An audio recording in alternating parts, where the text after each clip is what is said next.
got a problem, Lottie's got the answer. She won't sugarcoat 'em, 'cause it's Lottie, and Lottie don't lie.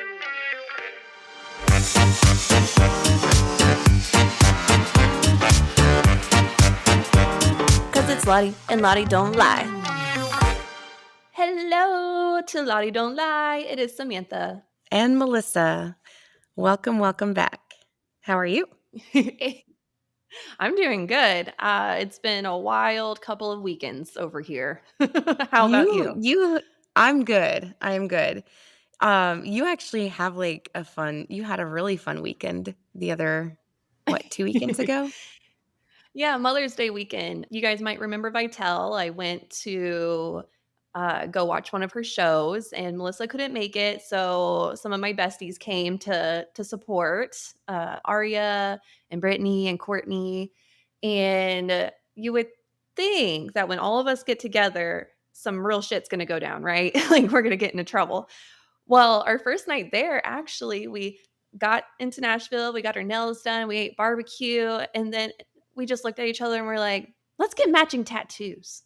And so we go to the tattoo shop and somehow end up with matching dinosaur, like cute little dinosaur tattoos with holding knives. I don't know why or how.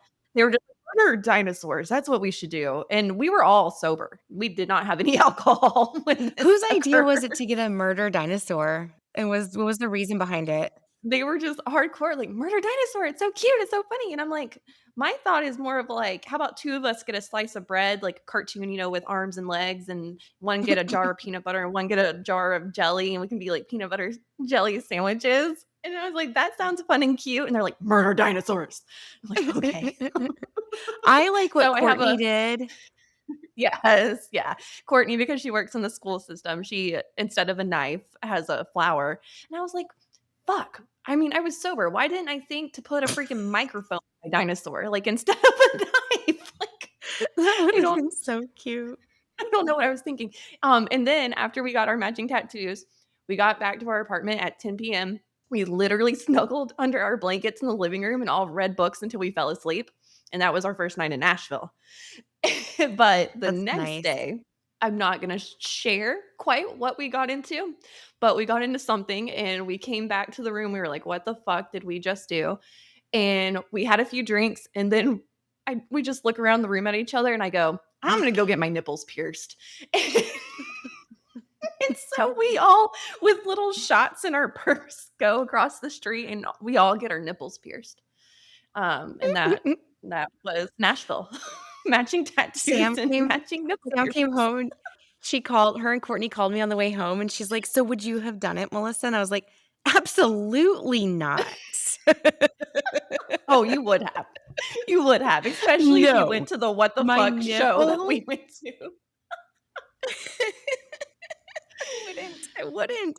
The way for me to decompress is not to go and flick paint on my little nipples. Well, it's a story. It's a story. We call it Mom's Gone Wild, and it's That's just a good really funny because we story. really didn't go wild, but we did come home with odd I stuff. wanna go to So, tattoo with y'all. yes, you should get one of the murder dinosaurs with us. I could put I would put a A flower sewing in it like needle. Courtney did. And I would do a T-Rex like Courtney too because I have short arms. Apparently she does too. Oh. Yeah. Yeah, so that happened. And then I thought you guys would really appreciate this fail. So I'm just gonna go into that. So we got this camper trailer, and Andrew helped me to go get it. He drove me and Nora like 2 hours to go pick it up. It took 3 hours to get it back home. And we get it dropped in our yard and situated, and it's a rehab project. So we gotta tear it apart and rebuild it. And I the next day, Nora and I were the only ones home. The kids were still at school. Simon's at work. And I take Nora into the camper so I can take some measurements because I wanted to start measuring out some of the finishings that I want to put in there. And the camper door shuts as it does. And Nora and I are hanging out in the camper. I'm doing my measurements, and then we're ready to get out. And I go to open the camper door, and the handle breaks, but I couldn't tell that the handle breaks because I couldn't remember how you get out of the camper in the first place.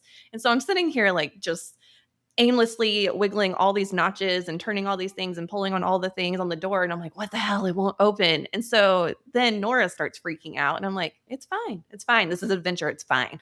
And she's not fine. She is in like catastrophic mode. Like she thinks we're about to die for some reason. And so I'm like, okay, give me a second. And I try to call Simon. He doesn't answer. I call him again. He doesn't answer. Call again. And I'm like, crap. Okay. So I just text him 911. And then I was like, well, You let me call did? Andrew. Oh, you texted No, well, Simon no. 911. Yeah, yeah, yeah. Because I was like, maybe his phone is just like maybe he's just ignoring it because he's in an appointment, but it's still on, but he had it on airplane mode, so he wasn't getting the messages. And, so then I decided to call Andrew, and I call Andrew, I'm like, "Hey, I think we're locked in the trailer, and it's like 90 degrees outside." And, so Andrew's like, "Oh, hold on, let me call you on video." And so I get on video with Andrew, and I'm showing him the knob, and I was like, "I don't know which one of these opens the door," but none of them are opening the door, so I don't know. And, Nora's just screaming. And he goes, "Okay, well, maybe we need to get someone to try and open it from the outside." And I was like, "Okay, all Yeah. right, you're probably right. We can try that." And I mean, Nora and I were probably locked in the trailer for 45 minutes. And then Amelia gets home from school. And I'm like, "Hello, Amelia, Amelia, help us." And so she comes over to the trailer. Well, actually, she calls me and she goes, "Are you in the trailer? Someone's calling you to the trailer." That's adorable. She's like, I "I was like, know not to go to weird vehicles and get in them." And I was like, "Yes, it's me. Like, can you open the door? We're stuck." And she comes over and she opens the door. And I'm like, "Oh, thank God." And so Nora and I get out. And then we get out, we shut the camper door, and Amelia goes, "Did you try the other door?" And I was No. like, "Yeah, there's a second fucking door." And I No, she oh, no, that's And I was hilarious. like, "Oh, man, I feel so really stupid." And so I tried it, and sure enough, that door works just fine if I just would have remembered that there was a door in the bedroom of the camper. And I felt really dumb until I went, "You know what? I had a freaking toddler screaming in my ear, freaking out. Andrew was with me when I inspected it and bought it. He too inspected and was there with me when I bought it. He should have been like, 'Did you try the second door?'" So I'm going to say that Andrew failed worse than I did. Oh. And I'm sticking to it.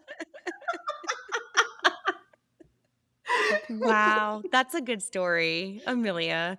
She's Oh, yeah. like, am Yeah. I the only sane one in this family?" "Did you try the second door?" Like, "No." Stop it with your common sense. Oh. That's adorable.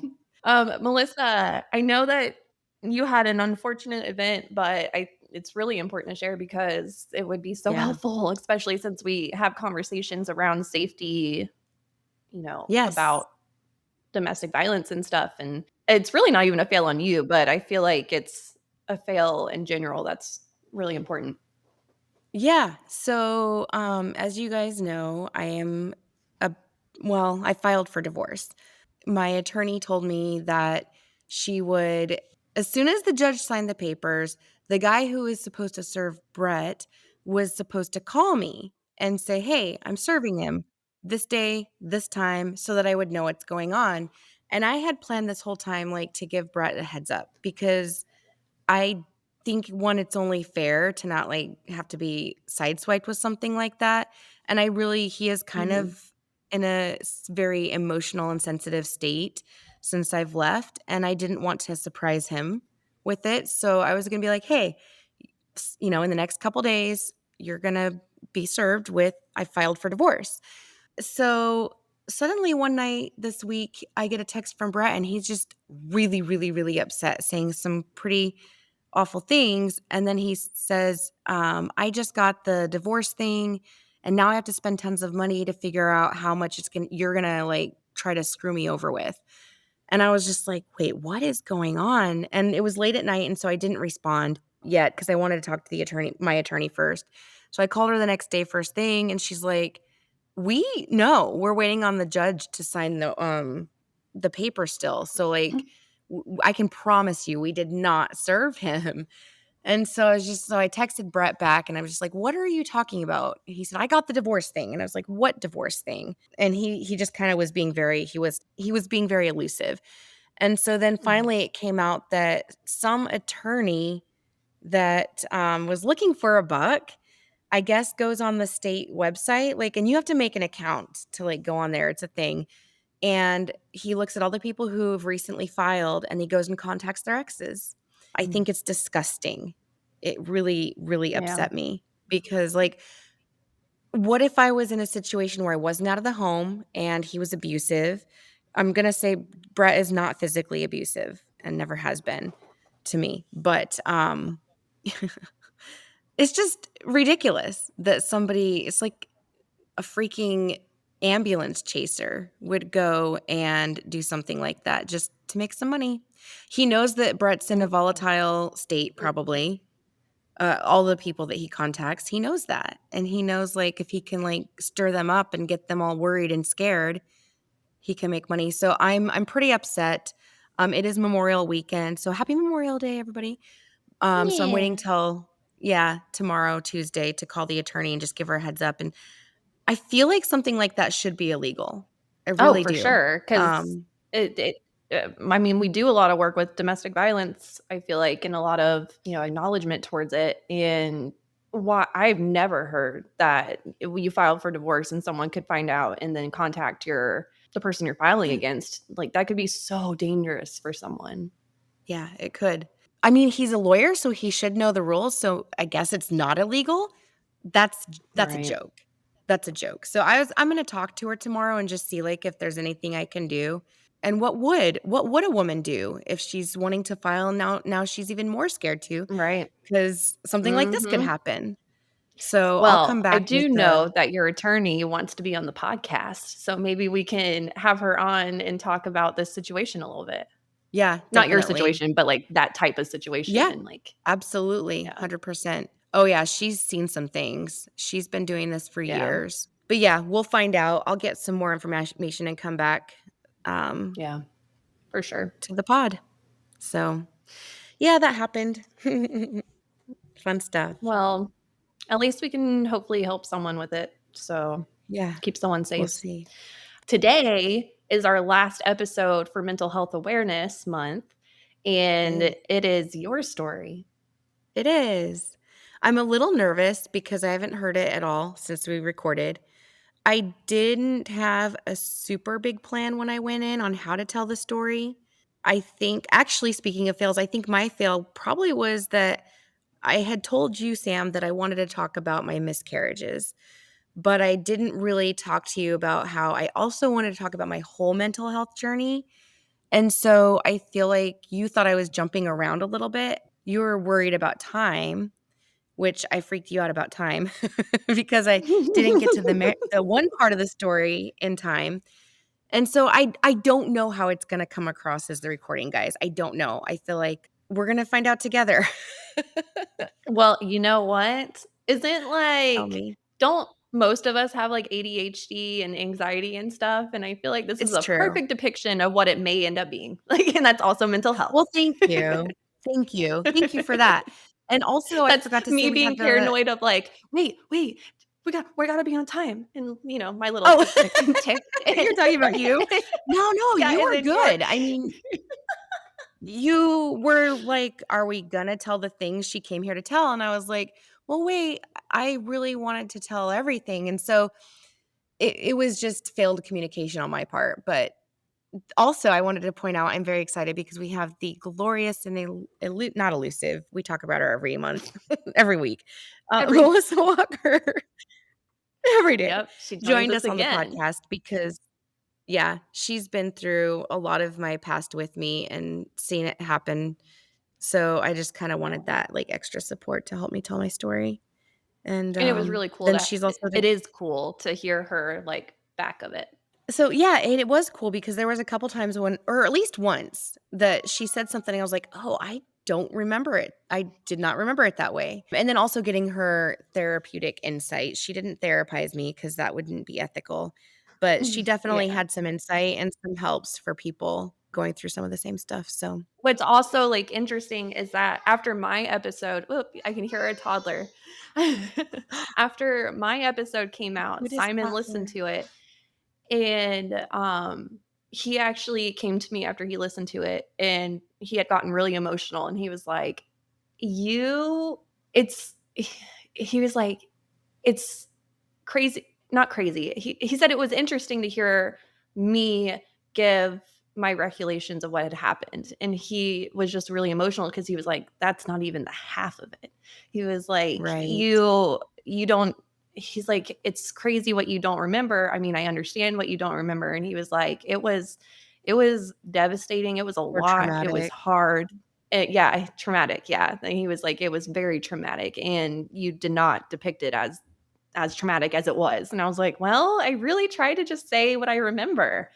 And that's what I remember. And so at some point, maybe we'll have him on to talk about the full spectrum and what it was like to have when you have the full memory of what was going on. Yeah. Yeah. That'll be interesting. So you're going to hear us towards the end go, oh shit, we forgot about this. And abruptly, I have no idea how far you guys will hear, but you might hear that. And that happened. If it doesn't get edited out. Yeah. All right. Enjoy our last episode for mental health awareness and happy Memorial Day. Happy Memorial Day. Oh, I will add, be gentle with me because I get real vulnerable. You So, do. Of course, they're going to be gentle.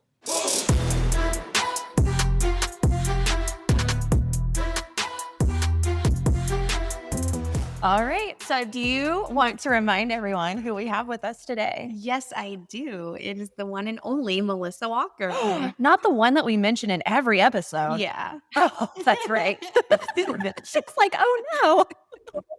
No, Damn it. seriously, that one day that I was sick and I, like, spent the whole day laying in bed catching up on y'all's podcast, I was like, "Is this supposed to be this?" I was like, Wait, what did you say? Is this supposed to be what? this much of an ego boost listening to my friends. Oh, absolutely. Please take it. It's so funny. I love it. No, but seriously, everyone, like anyone, if we're like, what's your favorite episode or what episode meant the most to you? They're always like, that episode with the therapist, Melissa Walker, because there were like actual resources and tangible things that like we actually learned and Yeah. could utilize. Wow. Yeah. So actually, one of my personal friends, close friends from high school, she was like, "No, I didn't realize I had postpartum depression like really really bad, and because of that episode, I learned that you can search for a therapist like that you know, and how to find one that's comfortable for you." And she was like, "I was able to find one that way." So yeah, Oh, I'm so glad.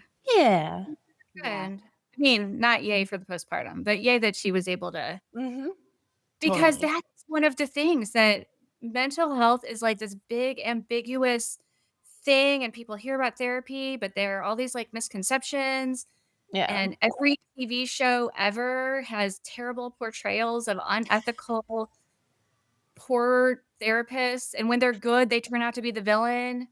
Yeah. Well, I don't know. I feel like in the newer generation, it's becoming very more normal. And Mhm. actually, what everyone doesn't, haven't technically released it yet, but I'm sure you guys may have heard by the time this drops. But I'm getting licensed in RTT therapy. And my goal is to use that and teach schools that this needs to be part of the educational system. Like we shouldn't be 30 years old learning about attachment styles and how to add affirmations and how that can really affect our day-to-day life and just like all these like little tidbits that we should Oh, that's be awesome. taught in school. So my goal is once I get licensed is we're going to get this in schools one way or the other. Yeah, it's so For cool. you. So I just have to say she's actually even speaking with somebody who is part of the program that she's going to go to Mhm. who has done it in over in I don't know UK, somewhere in United England. Kingdom. Yeah. Okay, UK. But yeah, I'm I have so not like even heard of this. So this is like a license that like I will not be a therapist in general. Like I didn't go through all the like schooling. This is a therapist licensed in this program. So basically it's like a hypnosis type of let's contact your subconscious, go to the root cause of like what has stemmed this negativity thought or this limited self-belief or whatever, and then reframe that mind. And so you're solving it from the subconscious to come out. and you can do that without They're going licensing me in hypnosis. We have to go through like a business course. We have to go through what's it called? Like when you go to the doctor, HIPAA, we have to go through like a HIPAA certificate thing or course. And yeah, So, like what, a 6-month program? it's a 10-month program. I can Yeah. hear you. You're like, this doesn't sound legit. I have questions, but I'm excited for you. But because this is releasing, this episode will be dropping like the mental health month. This We is the- decided to yeah. kind of talk about some mental health journeys that we've been through. Yeah, I say we, but I'm more talking about myself. We're going to talk about me today. we are. But, now that you mentioned that, my story will have already been released. The one who taught us about RTT, she will have already been released. That's So true. it all fits. It's very interesting. It's somewhat akin to EMDR. Have you heard of RTT? Mm-mm. Okay. Yeah. What's the name? What's Rapid transitional therapy. Oh, wait, did you say it's from the UK? Mhm. Because I did Google something recently, and maybe it was that. Somebody asked me if I had heard of it, and I said Marissa no. Peer is the creator. Who? It was a guy, I thought. Oh, there's two. A guy created RRT, and then a female created RTT. Okay. Are they the same? Just like They're with different names? similar. I think I looked there's- at the RRT website. That one is what licensed professionals will go through, and it is Okay. studied to help in intense trauma, PTSD, like veterans type stuff. RTT is a little less of that, like having to be already a licensed professional. Okay, cool. Interesting. Yeah. Anyways, I want to talk about you. But okay, so the reason we have Melissa Walker on today is because like you've been there like for me through everything. We met when I was 19. Yeah. I was 20. Like, Ivy wasn't born yet. Yep. 20. I was 20. And was how 20. did you guys meet? Like in a school, like college, or like? I was a nanny in Ohio and I went to church and I met Melissa. Oh, Yeah, you guys met in so- Ohio. Yes, in Ohio. Okay. My husband and I went to Hiram College, and our church was in Hiram, Ohio. Melissa number 3 also went to Hiram Yep. College. Yep. I think she was on her mission at the time, though, if I remember correctly. And Yeah, she had just left. I hadn't met her. yeah, they hadn't. Melissa number 1 and Melissa number 3 hadn't met each other. But there was a bunch Yeah. of Melissas in that ward at church. Oh, Yeah, it's but- fine. I have to number Andrews. There's too many of them. Oh, really? Yes. Okay. You can tell Andrew that he's the only one that I know. So. He's the only one in my eyes. Yes. so I actually have a memory of when we first met and how and it kind of highlights how not okay both of us were. Oh, tell me. And I think about this every now and then. But we were talking in the parking lot of church and we both kept saying I'm sorry for nothing. And we were like, I'm sorry. No, I'm sorry. No, I'm sorry. No, I'm sorry. We got into this I'm sorry loop. And I remember being really excited to meet you and I got into the car with my husband and I left. But I was like, why were we both so sorry? There was nothing. But that's how insecure we both were that we just had to Mhm. apologize for Yeah. Yeah, it's true. And I still have a problem with that. And then going to Japan on my mission didn't help either because there you just, instead of saying, excuse me, sorry, there's this, instead of saying just excuse me, you say, I'm sorry for everything. Interesting. Yeah. And so that kind of made it even harder for me to get out of. But When you guys met, is this pre-licensed therapist, Melissa? yeah. Yeah. So I mean, I didn't even go to grad school until more than 10 years later. Oh, okay. And I was in college at the time and I was not a psychology majors don't learn any therapy anyway, but I wasn't. I was a philosophy major and an English minor. So I was not anywhere in any health space and I hadn't been to therapy or anything. Oh, okay. I hadn't either, actually. Oh, we can talk about that too. So you guys met each other when you guys were both in a mentally different place than you are now. Oh, for sure. Yes. Okay. Now, granted, I would hope that we would have been in a mentally different place. I mean, we're 20 years later, right? So if we haven't grown, then there's something 5 years later, really, over half our lives, like 25 years. Like, I think it was 25. like Yeah, Mm-hmm. you're right. Because Yeah. we met in 2019. no. No, Trying to say 1999. Yes, I was trying to say 1999. Yeah, it was probably 1999. That is so funny. Yeah, it was because I remember when I was a nanny, I remember I turned 20 there and she got me tickets to Phantom of the Opera. Oh. The people I worked for. But anyway, okay. So, yeah. So I would say This time kind of stems a lowest of the lows for you, like this time period? nope. No? This time period was me kind of spreading my wings a little bit, I would Okay. say. A little. It wasn't the first time I'd lived away from home, like by any means. Like actually, I didn't live at home before I went and became a nanny. But I feel like I was in a different state. I was just kind of, I don't know, I was just finding myself and making new friends and yeah.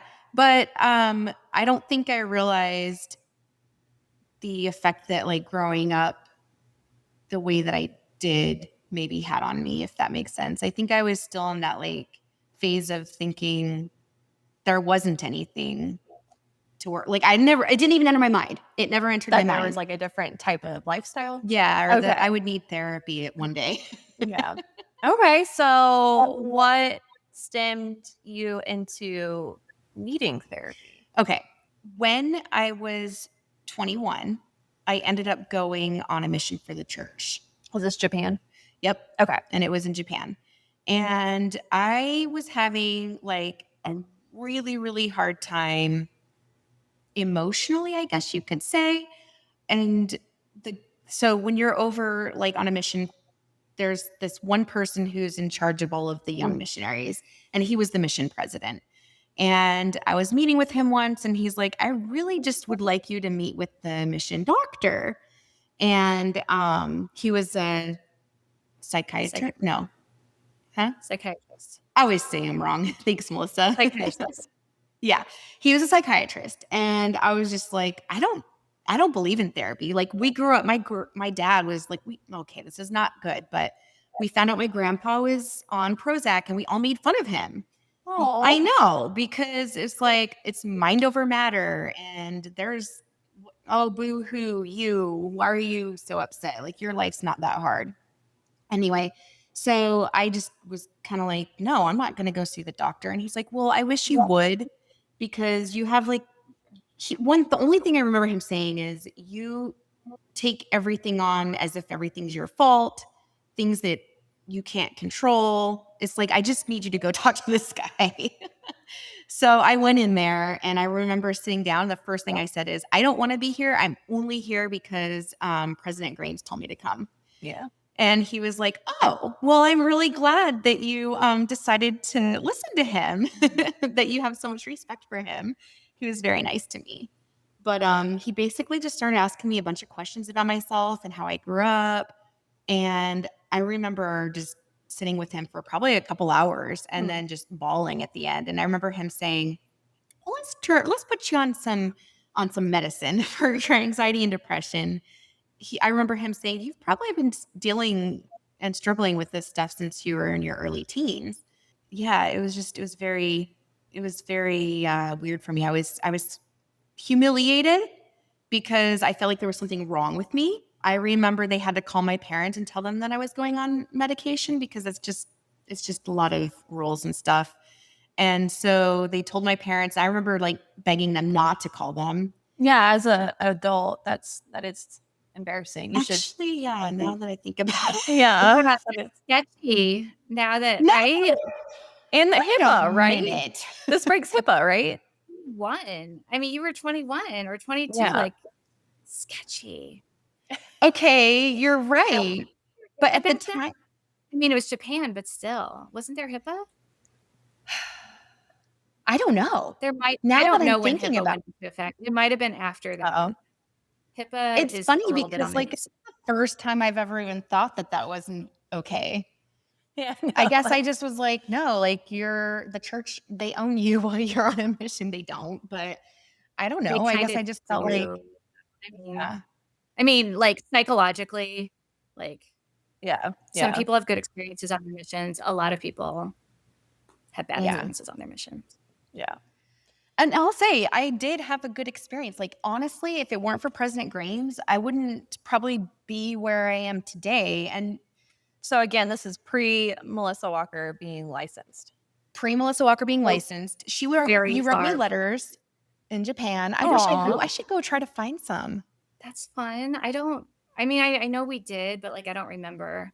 Like, I'm sure Yep, they you were did. I have this picture of Ivy that I took with me because one of the things that you would do is we were encouraged to like make something like a little photo album. I think it was called a Jiko Shokai. It's like an introduction book. Oh. And it's like of friends and family and people from America to kind of like just start talking to people because people would want to know where we came from. And I had a picture of Ivy and she was a baby and she was in the leaves and her like little porcelain. Oh, I know that picture. We have that picture in the photo album, and her eyes are, like, so blue. So blue. She's like, it's like a pile of autumn leaves that she's Oh, lying in. I have one like that with Logan. It's beautiful. But anyway, Aw. I remember, yeah, people loved that picture too. But anyway, All right, yeah. what did you want to share with us today So for mental health awareness? Let's she's gonna bring me back. Get off track. I guess we got off track. yeah, Yes, we we're did. 30 minutes in and we have not talked about why we're here. As you guys heard me talk about how I had a lot of trauma and then it turned into these really embarrassing seizures. But I think what we have learned together is that everyone has that breaking point moment, whether Yeah. they want to admit it or not. Yeah. Where they hit their like lowest and they realize they need help. Yeah. And I shared what brought me into that. And I think you were wanting to share kind of what brought you into that. Yeah. So that was the beginning of it, was seeing the doctor in Japan. So coming back to the States after that actually was really hard because I didn't have culture shock going over there, but I did coming home. Mm. I don't know how to explain it, but I guess just because every second of your life is planned out for you on a mission. You have to get up at 6 o'clock in the morning. You have to literally every second of the day is planned out until 9 o'clock at night when you go to bed. So then coming home and just kind of finding my own self, having to I don't know. It's scary and it's hard. Yeah. It was about 5 years. I don't know. In 2008, I would say is when I kind of had a breakdown. I remember talking to you on the phone. You were living in your parents' house after your mission. Yeah. And like we're chatting. And like back in the day, I was definitely a phone talker. And I'm like trying to chat and like catch up. And your parents were like, get off the phone, Missy, get off the phone, get off the phone.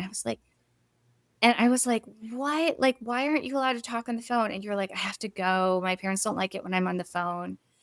And I don't know if you realize like how Controlled. Yeah. I was like trying to say that word, but it was like even talking on the phone to somebody outside, like it really bugged them. And you were like, right. I'm like, you are a grown ass adult talking to your friend. Like, why aren't you allowed? And you weren't bothering them. Like it was loud. It's not like they were watching TV.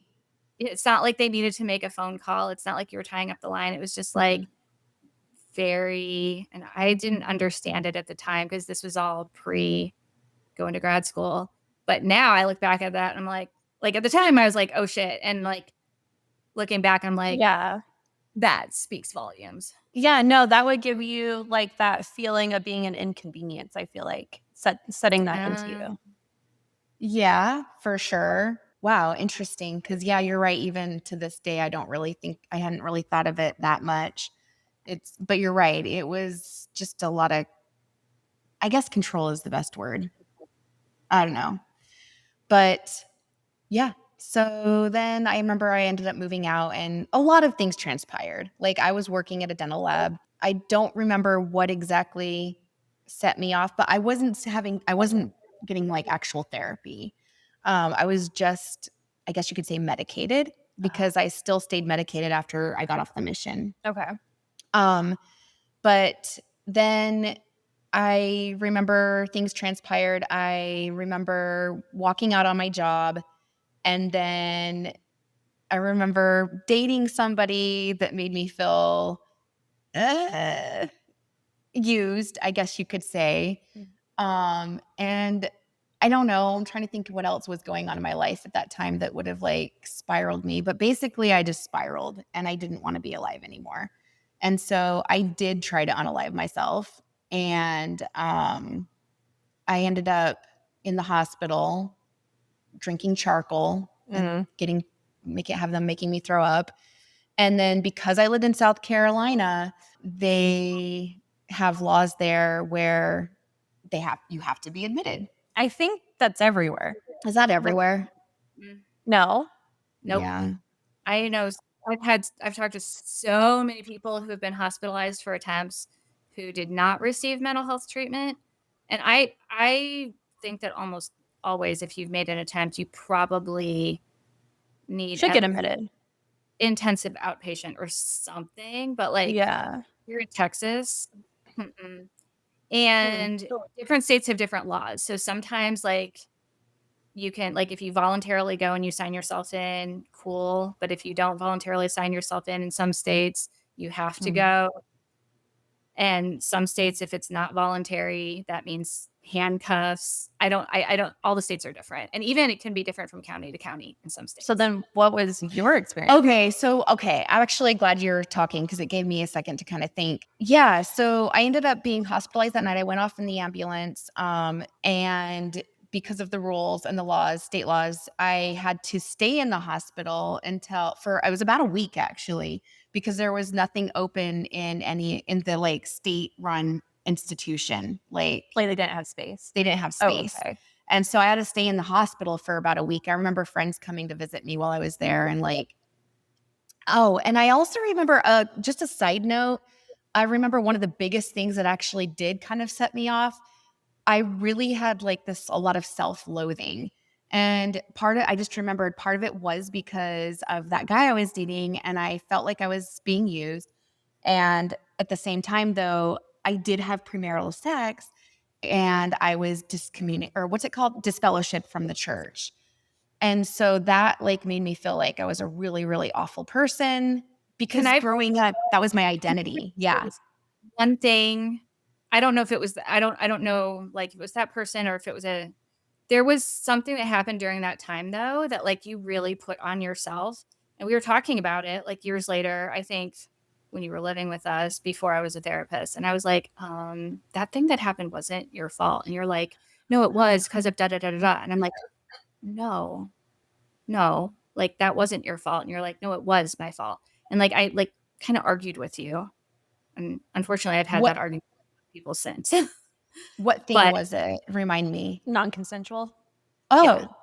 So, okay. Yes, that actually happened even longer ago. That was something that happened when I was younger, before I met you. That was one of the things that I do remember you teaching me. That, you used the R word. You said that was rape. And this is now we're kind of going back to when I met you in 2019. I remember you saying that to me. I was like, no, it wasn't. I said 19, in 20, you mean in 1999? I don't know our year. 1999. I don't know years. When I was 19. Yeah. That's a lot of nines. Yeah. I remember having that conversation in my bedroom in Little Elm, Texas. We might have had it again then. Maybe I never really did believe you. Because she did try to get me to see that was not your fault. And I didn't believe it. So I think I probably was carrying that around with me. I never got therapy over that. I never did. So yeah. So then in 2008, whenever I had my breakdown, of course, that's going to be one of the things, just one of the many baggage pieces that kind of broke the camel's back, I guess you could say. So you're in the hospital. For a week. This is the part that I had forgotten. Melissa Walker reminded me. To be transported from the hospital to the mental hospital, I did forget this. They had a police officer escort me, and I had to be handcuffed in the back of a police car. That doesn't make any sense. It's horrible. It That's was traumatizing. it Yeah. was traumatizing. And then my parents were there at the hospital to meet me. And I remember like getting out of the car and walking into the hospital like that. And it was so embarrassing and humiliating. Oh my gosh, yeah. And it's weird because it's like, obviously I didn't do anything. So why would I be so embarrassed? But it's just, I don't know. Why? Why was I so embarrassed? Because Like, handcuffs are shameful, plus your family culture yeah. of like mental illness is shameful. Yeah, Yeah. it's true. So that was a lot. I ended up being there for 3 or 4 weeks. I And think that's not bad. it's not too bad, I guess, but you're really, when you first get in there, they're saying like, okay, it could be anywhere from like, oh, it could be just a week. And we were hoping it was just going to be a week. For Yeah. context, insurance usually pays for 7 to 10 days. So, I didn't even realize insurance would pay for it. well, so I don't know what the deal was didn't in have your insurance. situation. And since it was a state hospital, at least in Texas, things might be different in South Carolina. In Texas, though, almost nobody goes to the state hospital, especially if you have insurance. But just for context, what insurance, and of course, what insurance thinks is right and what's actually right are not always Right. aligned, almost ever. But like the kind of normal expectation is 7 to 10 days. So I would say 3 or 4 weeks is, to me, that says this was a real severe thing. Yeah. Okay. To get out, you had to go in front of a judge. And I remember, so, okay, my parents would come and visit. There was a few things too that happened during that time. Like I had a roommate who, oh yeah, there was so much that put me there. I forgot. I had a dog who had been put down without me knowing while I was out of town. Oh my gosh. So yeah, there's a lot of stuff that happened, and it just all kind of like culminated. But anyway, while I was there, I do remember that my parents would come visit me, and I remember this one particular time, and the whole time they were there, they were just yelling at me about how I clearly didn't understand the atonement of Christ, because if I did, I wouldn't have hated myself or wanted to, disappear from the world, because I would have been able to give all of my problems over to Christ. Right. Yeah. And I'm just like, that's not at all. Like, I don't know. So then it would like put that burden on you and make you panic of like, oh, you're right. Like there is something wrong with me. And then would that like transpire into like, well, interestingly, I want to say I didn't feel like they were right. I guess I kind of like fought back against it. And that's why we kind of were like fighting. But at the same time, even in denial, I guess maybe there's a part of me that's like, oh, what is wrong with me? I don't know. What do you remember any of that, Melissa? We talked about it later. And I just remember like when you were telling me later that like they kept saying, okay, well, you're probably about ready to leave like in the next few days. And then your parents would come visit you and then you'd like take a nosedive Yeah. your wellness. And the doctor was like, yeah, no, we got to keep you longer. And I didn't the doctor eventually say like, don't let her family come anymore or something like that? That's exactly right. I forgot about that. So it was actually like a team of doctors that you're talking to, like a social worker and a doctor That and a makes sense. nurse practitioner. I don't know. And they would like get together and have like little I think that's not PC to say anymore, which it probably never was, but they would have meetings about you and then decide where and what you should do next. And I remember after one of the meetings, one of the doctors came back to me and said, we've been talking about it, and every time they come in, you decline. It's okay if you tell them you don't want them to visit you. And it's okay for you to like not have them in your life as much as they have been in the past.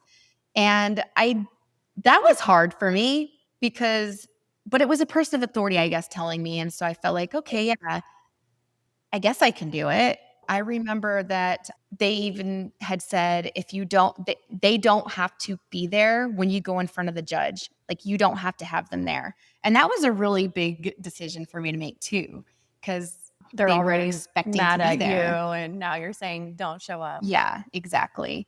And so, yeah, they didn't show up, and I was able to kind of like get Did myself you together. go back home after this? No. And I didn't have a place to go back to because my roommate ended up getting out of our apartment lease and moving in with her boyfriend, or maybe getting married. I can't remember what happened, but she got rid of our apartment lease. And So what did you do? I stayed with some friends, and You came to live with us. I came to live with the Walkers. Oh, Yeah. So Tom and me let me stay with them for, I would say, about a week. And you were trying to talk me into coming out. We were like, she was so worried about being a burden. Mm-hmm. And I remember saying to you, like, I was totally being sincere, but I was like trying to convince you. I'm like, it would be a huge help to us because my husband had lost his job at Pfizer.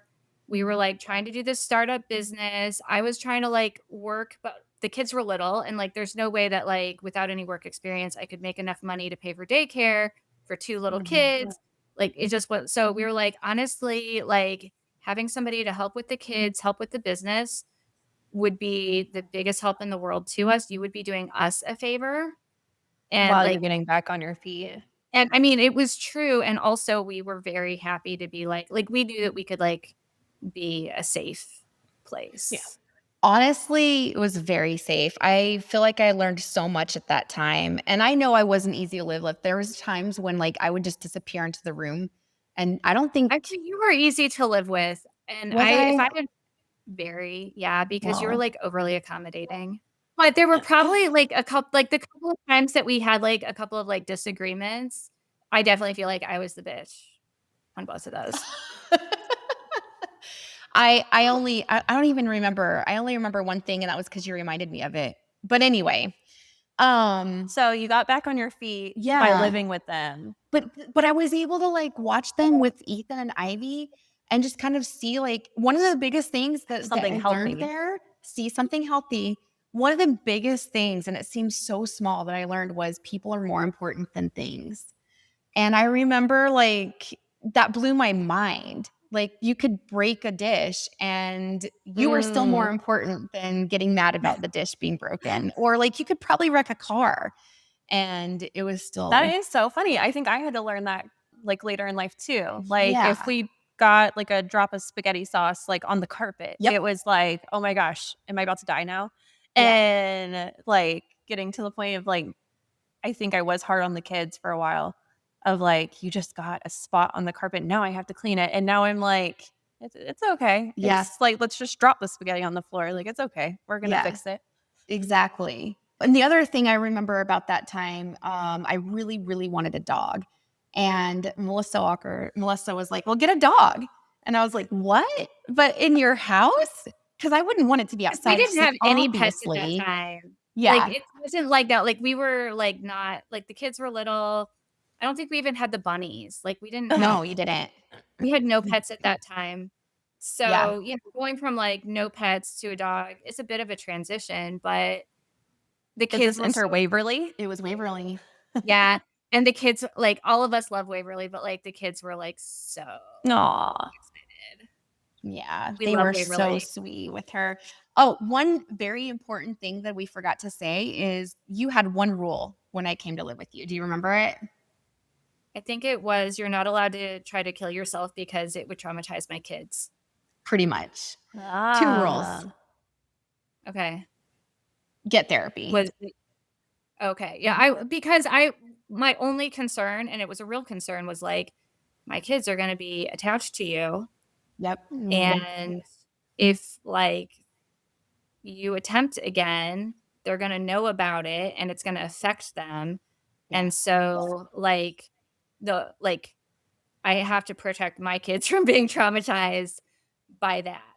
Yeah. So That's I mean, really fair. How did that feel for you, Melissa Walker, to have to say that to your friend? Like, hey, there's a rule in my house. You can't attempt to kill yourself because like I feel like that's awkward. I just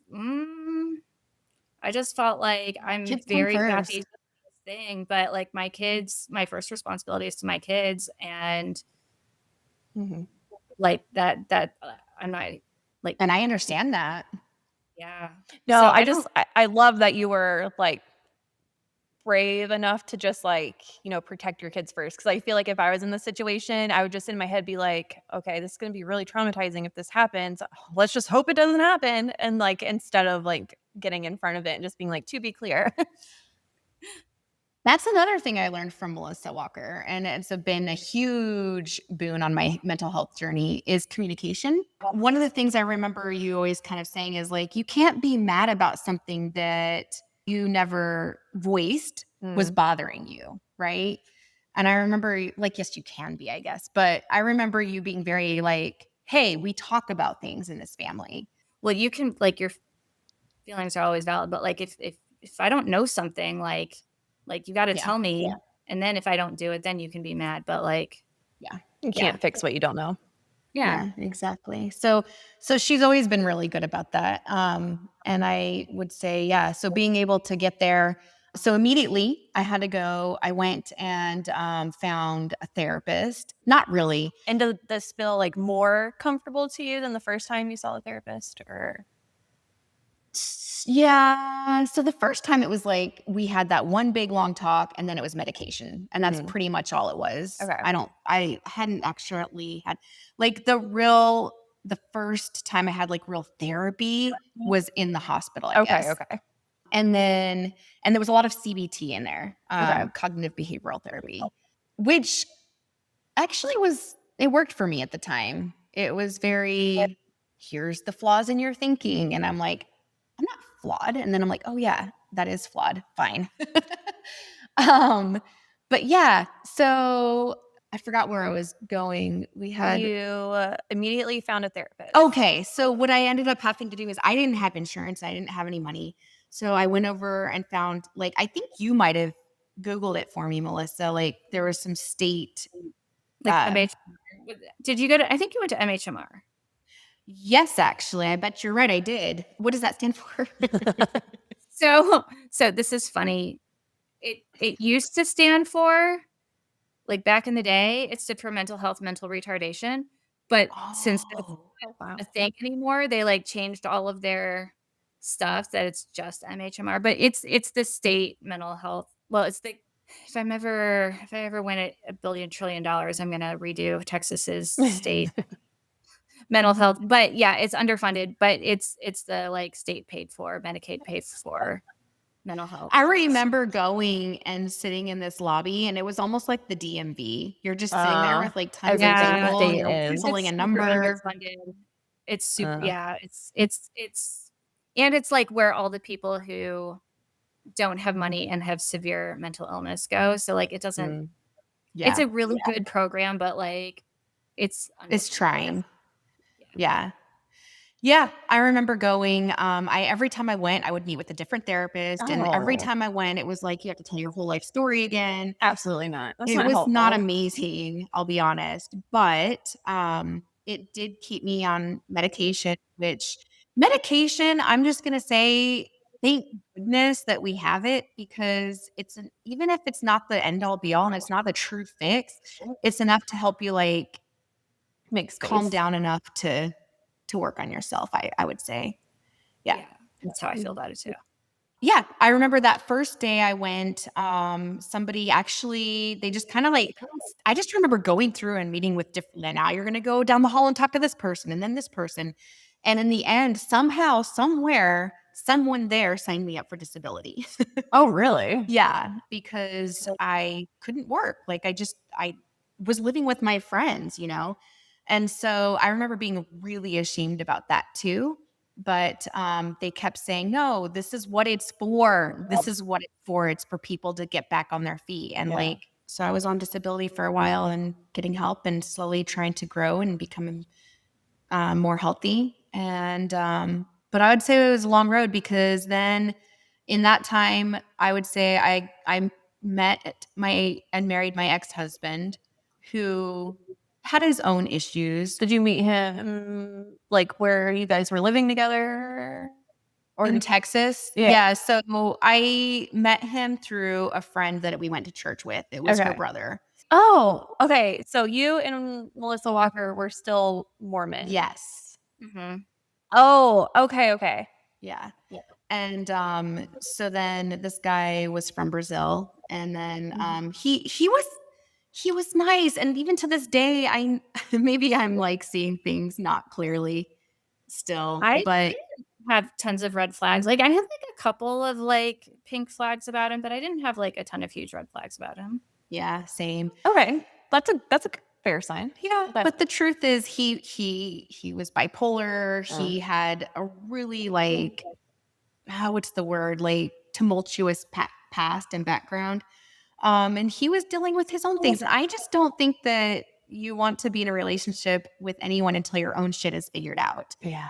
And I still hold that to this day. And I don't think my own shit is even still figured out, actually. Well, no one's Well, you shit can't have is it all ever figured out because nobody, like, is ever like, "Oh, my shit is fully figured out." Like, that's not Yeah. right. Right. But if he's that severe in his own mental health and you're still trying to work out your own severe mental health, that's not space for either of Okay, you that's a very good to point. improve. That's a very good point. A battling of let me suppress mine because you need me. No, I'm going to suppress mine because you need me, and then build up, build up, build up, crash. I don't know. That's just No, my. that was like a perfect assessment of that relationship, Sam. Like, Oh, I agree. that is Yeah. exactly how that went. Yes. I was just speaking from my own experiences. That's what it felt like. It felt like you're not stable, I'm not stable, but I have to pretend to be stable because you're Yeah. not. And Yeah. That was It was exactly how brilliant. that went. call me therapist. We will soon, RTT or whatever. Okay.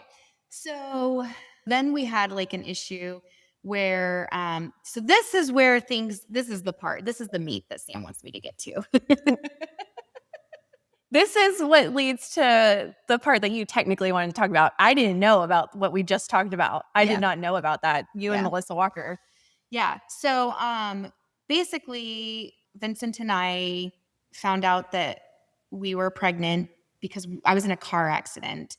And they're like, that's how you sound. yeah, they were like, by the way, you want the good news or the bad news? And they're like, your P test came back and you're pregnant. And I was like, That's a not. movie. Yeah. I was like, no. And I was, but it shortly was nothing. We lost the baby. And that was sad. Baby. Yeah, it was just a baby.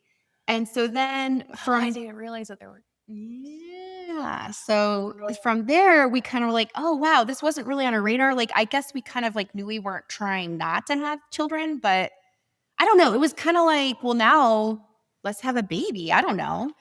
And so then I'm trying to remember how, because the second one was actually kind of a surprise too. And I don't remember how we found that out. Is this so you guys decided? So this unfortunate like learning of there's a baby and then miscarriage. Did this stem like let's get married and start trying to have a kid? we Because you were guys already are married. Oh, okay. Yeah, sorry. Yeah, Vincent but I stayed wouldn't. in our house for, like, the little bit of time. Like, Oh, Melissa had That's her own place, right. and Vincent stayed with us in your old room for, mm. like, the little bit of time until they got married, like, when he got to America. Oh, so you guys were still trying to do like the Mormon way of like we know we want Yeah. to be together, but we can't live Yes. together. And okay. Actually, yeah.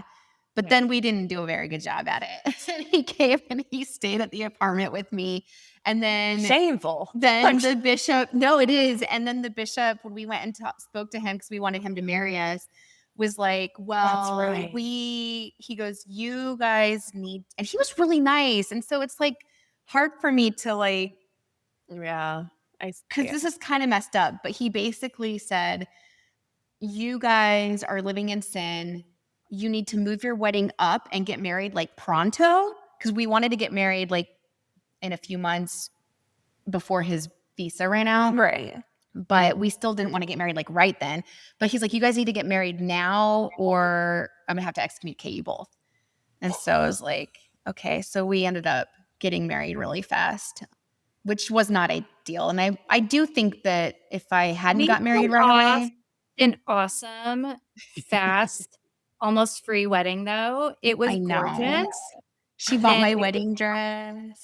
Yeah, and like she got the most beautiful dress, and it was like I don't know why it was a second, but it was like so cheap.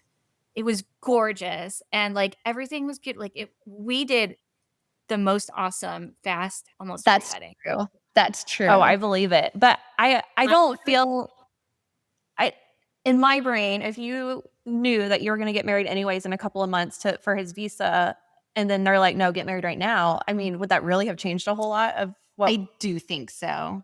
We would have had, because we were already having some like kind of big fights. Okay. And I really think it kind of might have come down to it and been like, I don't know. Who knows, right? Happens for a reason.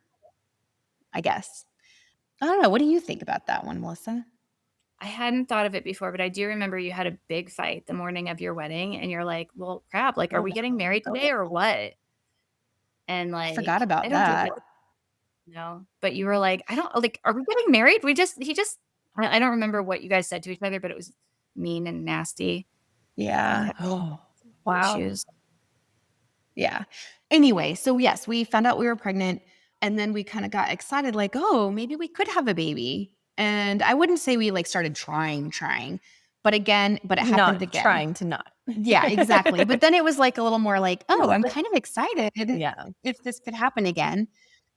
And then we did get pregnant again, and this time it was a set of twins. How far after the first one? Not within the same year, maybe, I would say.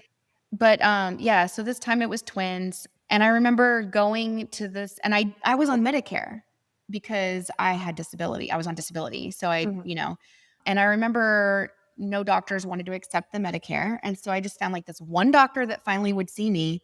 And I went and saw her, and she was like, oh yeah, here's your babies. And then I went back again. And then the second time she couldn't find their heartbeats.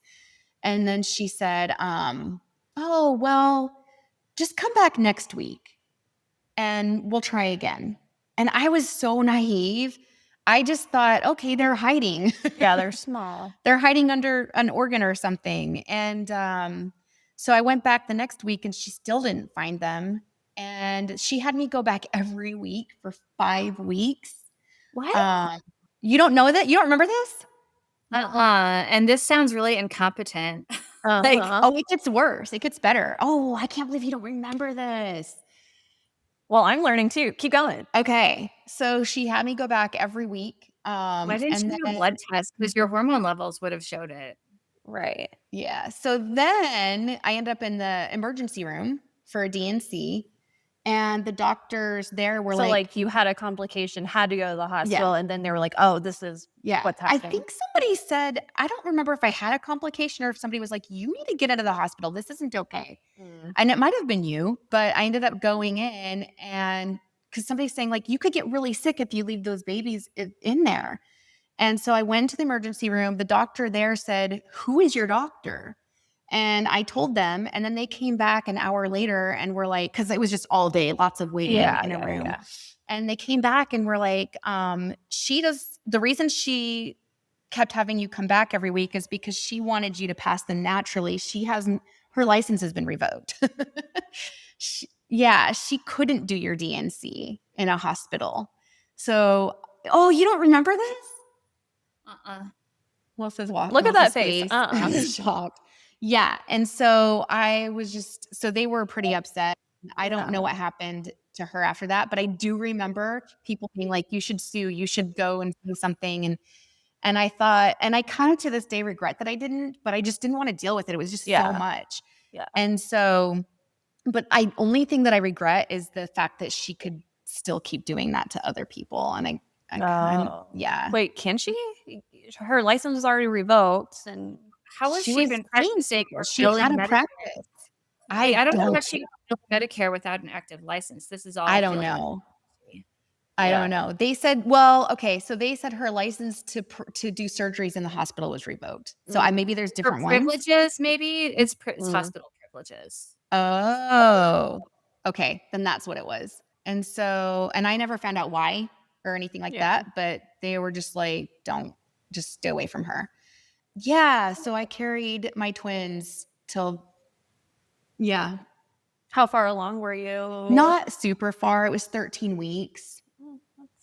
But 5 weeks of, it was awful. That would be traumatizing to realize you've been carrying like deceased fetuses. Well, it was awful. I actually have Did I'm you find trying it? to decide if I should read this or not because I feel like Oh, I might let you read it. You want me to read it out loud? Yeah. So I found a Facebook post that I wrote back then. Oh. And I didn't read it just now. I haven't read it or heard it for a long time, but I just found it. I'll let you read it. You guys want to hear? Okay. So I'm ready to share. It's been a really difficult 6 months. 2 miscarriages. The last one was a beautiful set of twins. I first wanted to say how grateful I am for the friends and family I have who support and love me through everything. And when I ask for space, I also would like to explain that miscarriages are a very painful loss to experience. The most difficult part was not that I had to carry them for weeks after they had passed, though that was heartbreaking. For me, the most difficult part was going into the hospital and coming out without my babies in my arms. My first words out of anesthesia were, "Where are my babies? I want to see my babies." The nurses were very kind, but told me that they had already been sent to pathology for testing. It's like having your heart ripped out of you, yet not being able to see it to know it ever existed. You have nothing tangible to put your love in, say goodbye to. You feel crazy and lost, full of emotions and empty at the same time. All I have is a blurry sonogram picture to remind me that my babies were real. They were growing, their hearts were strong, and my grief is not for nothing. I share this not for pity, but to hopefully raise a bit of awareness to the fact that the grief is real. Oh, I forgot about all that. Yeah. Yeah. That's how it felt. Yeah. You feel kind of crazy. Like there's like people don't talk about miscarriages really. I don't know why either because it's real grief. Yeah. I don't know. The word for it is ambiguous loss. And there are a lot of things in our society that fall under ambiguous loss. And it's like, so like when somebody dies, people kind of expect you to have a grieving process. But if it's not something that is like a universally shared thing, Mm. then it kind of gets like nobody wants to hear about it. It's kind of taboo. And so, and you don't really know how to grieve it because, like you said Yeah. in that Facebook post, like there's no tangible evidence. Like not everybody can relate to it. And so you go through the same grieving process, but you don't have the support Mhm. of family and friends or the understanding of people.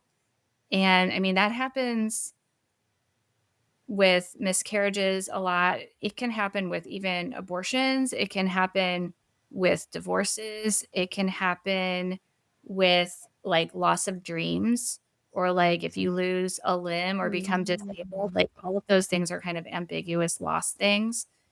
And they are very real, but people don't really have words for them and society doesn't really recognize them.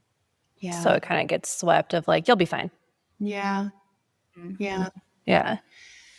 Actually, I remember waking up in the hospital because I had told them beforehand that I wanted to see them. I know that sounds morbid. No, I actually reading that, like, I paused because I was like, we already sent them to pathology? Like, if you're taking them out, why could you not have at Yeah. least touched them? I Like, don't know, right? Like, I think maybe they need to normalize something like that. yeah. Maybe just because maybe because they wouldn't have looked like fully formed babies yet. I don't know. But I do remember saying beforehand that I wanted to see them. And apparently, I just remember waking up screaming.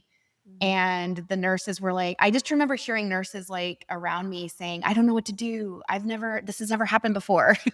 And I guess I was like in the like recovery space coming out of anesthesiology. And like there's other people there trying to come out. And I was like screaming and crying. Okay, but I And will say, I don't know if that just wasn't, like, acknowledged back then, but, like, women coming out of anesthesia, you come out either fighting, screaming, fighting, like, oh, swinging, really? or you come out weeping, crying.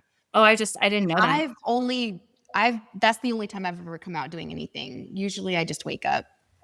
I'm a weeper up, and then I feel, like, embarrassed, and I'm like, "I Really? don't know why I'm crying." They're like, "No, you either wake up fighting or you wake up crying, like, you're fine." And I'm like, "Okay." Oh, interesting. Yeah. So I woke up screaming and fighting and yelling, and they were like, I don't know what to do. And then I was like, I just want to see my babies. They're like, they're not here. They're not here. And then I was crying and Yeah. it was a whole thing. The realization. So Yeah. trauma. Yeah. And so from there, I just had like a really hard time getting out of that slump. And I want to say that so then it was the following Mother's Day. And it's going to sound so crazy, but I started cutting. I remember you mentioning that in another episode. The only thing I can explain, well, I had promised Melissa, and I remember this. I was like, because I wanted to try and attempt suicide again. And I thought you and Vincent were living in your own space, or so yes, we were, but he actually wasn't. This is a whole nother thing too. So he actually got a job as a truck driver, and he left and didn't come home for 9 months with no communication. He would call me every maybe once a week. Oh. It was bad. But while he was gone, in the beginning-ish was that Mother's Day. And I just remember wanting to not be alive anymore again. But I remember, like, I promised I would never do that to Ethan and Ivy. And so I wouldn't do it. But then I started cutting. And it was this crazy thing. Like, I guess I just felt like I wanted to shed blood that I couldn't have shed, that I might have shed during childbirth. It sounds crazy. I don't know. No, it doesn't. That's like, no, that's do you want me to like go into Yeah. Yeah. Okay. I'm very interested. So every self-destructive behavior, so to speak, has a purpose. Like it's trying to communicate something. And cutting is like almost always has a symbolic value. Okay. Like I don't want to say 100% of the time, but like very, very frequently, cutting has a symbolic value for somebody. So sometimes people are like, well, I need to be punished, and so I'm punishing myself. Or sometimes people are like you're saying, this isn't like, real that pain. This is pain. Like cut the pain. The other thing that cutting does, and nobody knows this on a conscious level, but they kind of intuit it, is we feel emotional pain and physical pain in the same part of our brain. But the physical pain actually feels less bad than the emotional pain. And so we can convert it from emotional pain into physical pain. Then our body releases the endogenous opioids. We feel a lot better. Plus, we've communicated to ourselves, like we've like shed that, like you said, like shed that blood. And so it makes actually 1,000,000% sense. Wow. Thanks for saying or explaining that. Yeah. Never judge anybody for cutting or for their reasons for cutting, because it actually always makes sense. Yeah. It was traumatizing for, I guess, well, I know it was traumatizing for you at the time, because I remember I was at the point where I was like, wait, I'm bleeding way more than I meant to. Oh, no. So it turned into like an accidental like attempt kind of? No, it wasn't even that much, but it was like still a lot of blood. And I ended up calling Scott because I was not afraid to call you. I didn't want you to have to come see it. Yeah. And so I called Scott, but then you came over anyway, because of course you would. Right. And I was just going to stay home and be like, it's fine. You just bleed out. I'll just be at home, like sipping my hot cocoa. You know what's okay? I have to say something crazy. What? Okay. I didn't see it exactly like in my brain as like what you're explaining, but I had a dream that you are injured and you're like sitting in this small space and you call Scott and Melissa, and like I actually literally have seen this in my brain. Really? Not like that you were like bleeding, but there was an emergency, you needed help, and they show up. Because that's been there so for weird. me for everything. Yeah. Yeah. It makes sense that you would. That's so weird. Yeah. So from there, it was kind of like, okay, look, clearly in a place again that's not amazing. Mm-hmm. But this time around, instead of being state mandated, it was like, I know where I'm headed. I can see what's happening now, and I'm not going to let myself get to that space. And so I admitted myself into a hospital. I think that's awesome. Texas. Well, thank you. because we know people right now that we're just like, can you please just admit yourself? Like, you need help. This is not going well. Unfortunately, that is a true statement. But it's embarrassing. And I feel like I was like, do I want to tell people that I went into the hospital twice in my life? No, that you learned from the first time. The first time you didn't know you needed help. This time you're like, I need help. Like, Yeah, help me. you're right. And it was worth it. Like, and then so then I went in. I don't remember how long I was there. Not as long, maybe a couple Like weeks. 5, 7 days? No, I don't feel like it Oh, was not 6. I feel even. like it's like a week. And I want to point out your parents had some growth too because they were in contact with me a lot, especially your dad. Your dad called me like almost every day. And like Oh, they were supportive and concerned. Like I just think it's worth noting the Thank change in you. your well, just to interject, what I have realized from certain parents is that they put on a very good mask to other people outside. So, like, do you think that was a mask of let me show a good effort? Like, I'm a good person. I really care about her. Like, so let me like show that to you.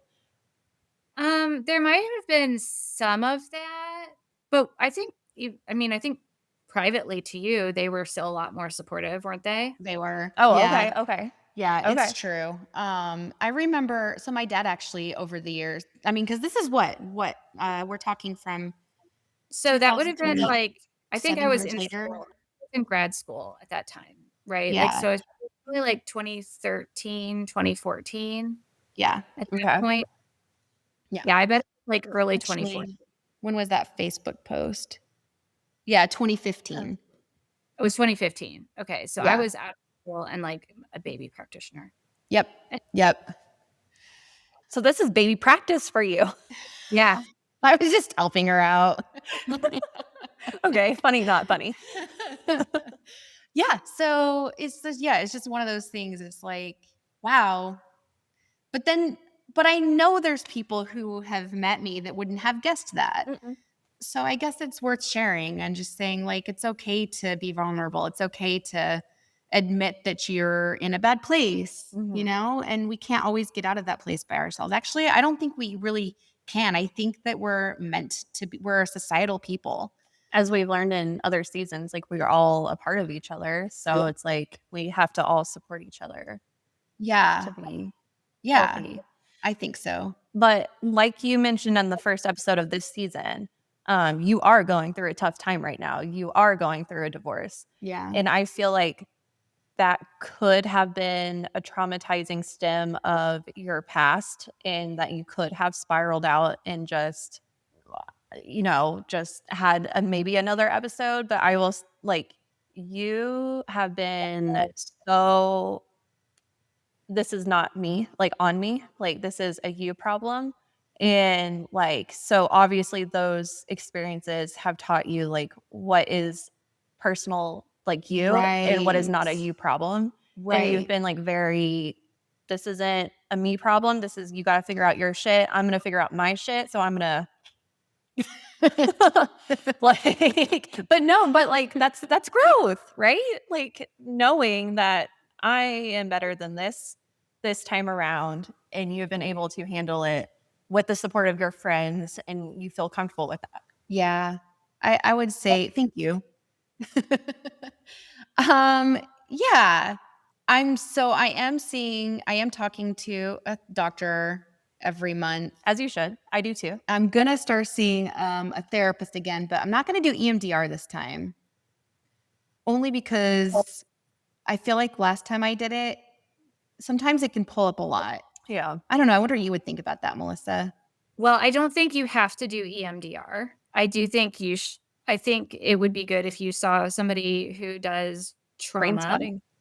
Yeah. Brain spotting would be fine. But so all of those trauma modalities, whether it's brain spotting or somatic experiencing or a good internal family systems person or Santray, like they're all gonna bring up your shit.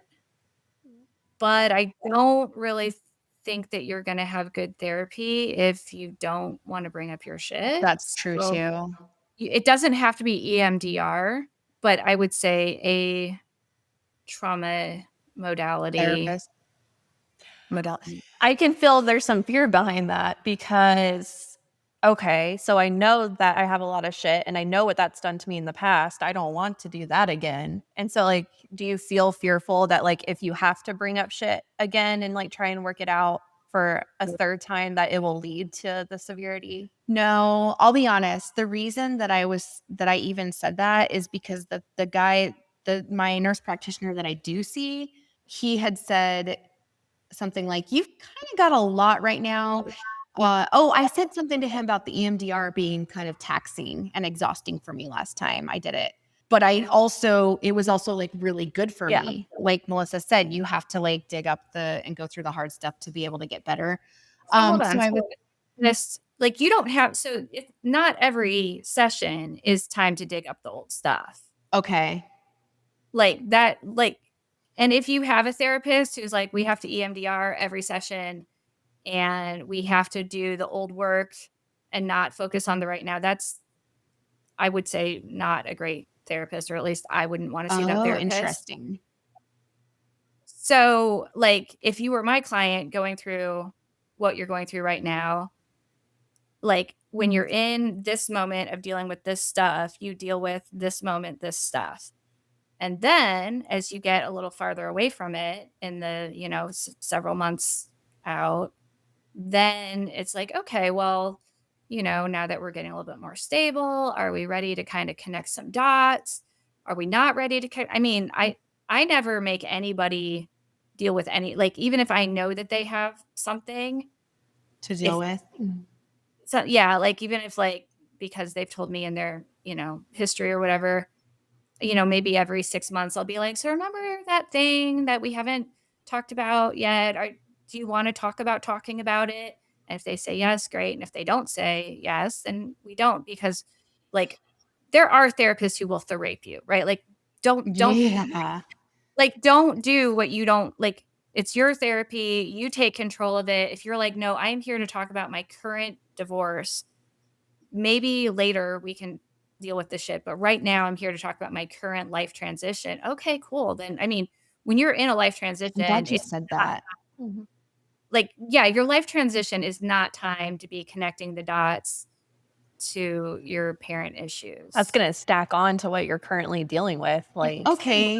That There's only actually, so much that can fit on your plate. yeah. yeah, that makes sense to what maybe Dr. Appling was trying to say. So it's not don't He- go to an EMDR therapist. It's don't do EMDR. Or if you're going to do EMDR, like, you can do EMDR about your divorce. Like, yeah.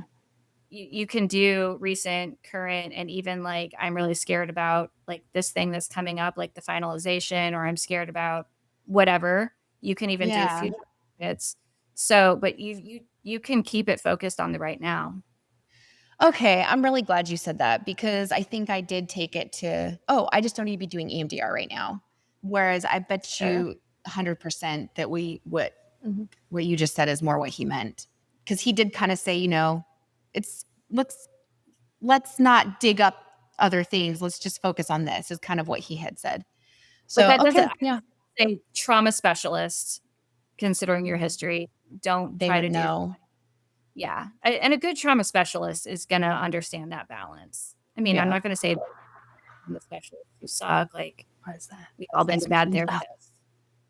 Right. We've all been to bad therapists. And I don't, or I would say therapists that were not a good fit for us at that time. Yeah. That makes sense. But yeah, so that's kind of where I am. So I would say third time's the charm and going through another. Well, we You're know not going through. No, We're saying three times the charm. You're not going through like what you went through. That's true. That's true because each time I've gotten stronger. But like what Walker said is there's the, what did you call it? It's an S word and grieving period. I feel like this is a situation where you could end up in that situation. Ambiguous, not an S word. Ambiguous. Ambiguous, not a C word. Ambiguous loss. Yeah. that like I could see that you maybe would start to go through even though you're like, yeah, this isn't a me problem. Like, I'm good. No, thank you. There will Like, be grief. I promise you're going to There's have grief. grief. Yeah. There's Yeah. grief. And I You're think not that gonna be sad. also isn't recognized because people are going to be like, no, you should have been doing this. Like, why are you sad? That's so true. Going through divorce can be tricky because it's like They weren't good. that. But Well, and also, like, if you're the one doing the leaving, some people are like, well, why are you sad? You're the one that left. Exactly. Yeah. Exactly. Yeah. But it is sad. Like, I didn't get married so I could get divorced. And I loved this person. Yeah. And I still love this person. What is interesting is in our last episode that we recorded, you remembered and recalled and talked about a time where this husband did something very, very sweet for you by writing you that entry. And I was like, he did that? And it like kind of just like really reminds you like There's good they're not a parts, bad too. person. Yeah. They're going through a bad time and it's just not Yeah. cohesive to Exactly. what is right now. But you know, it's okay to say you're not a bad person. It's just we are not working. Yeah. Yeah. So Yeah. that would be sad Yeah. to Yeah. remember this was Yeah. great Yeah. at one point. Yeah. And what could be or what Mhm. was. So, but anyway, that's my mental health journey up until now. And I know it's going to be never ending. Like, we're always trying to grow and be better, right? So, Well, you are not the first one on this podcast that has shared about trying to unlive themselves. So I think that one, you're not alone. yeah. Two, it is very vulnerable and brave to share that. Well, 'cause thank that's you. very deep, and I know from personal experience that it's not easy to talk about hard stuff with your parents and like feeling, especially when they're alive, like Right. being able to be honest and be like, yeah, no, we have some problems. Yeah. And of course, the vulnerability of just like how deep and like traumatic an experience is. Yeah. So, I'm not even sure where to end it. I feel like I brought us onto a downer, but No, Well, you guys are not alone. So to me, this is like a normal conversation, like that I have like 10 times a week. she is So the trauma whore. I am the trauma whore. Do I need to do trauma horror part 3? Is that what this is?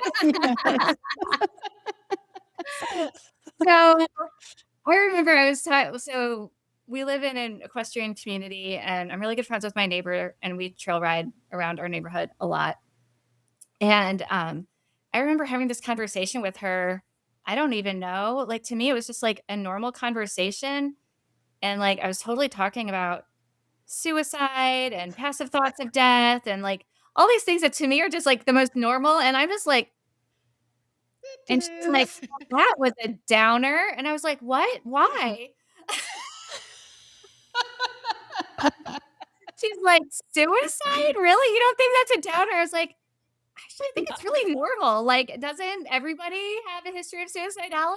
Like, she's like, no. I was like, Yes. Okay. Actually, I'm really glad that you said that. Yeah, no, that's really funny. She's in denial.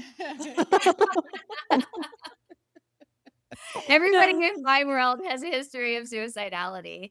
And so maybe I'll throw out some like just like some history. So Please. when I was a baby therapist, so when I was pre-licensed, so you've got to get so in Texas, it's 2,000 hours, 1,000 hours of which has to be face to face, and then 1,000 hours can be like, doing your notes or whatever you're doing.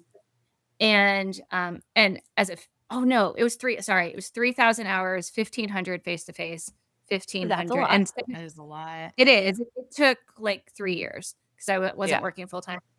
And 750 of those hours had to be couples and families because I'm a family therapist, whereas LPCs don't have to have the couple family hours.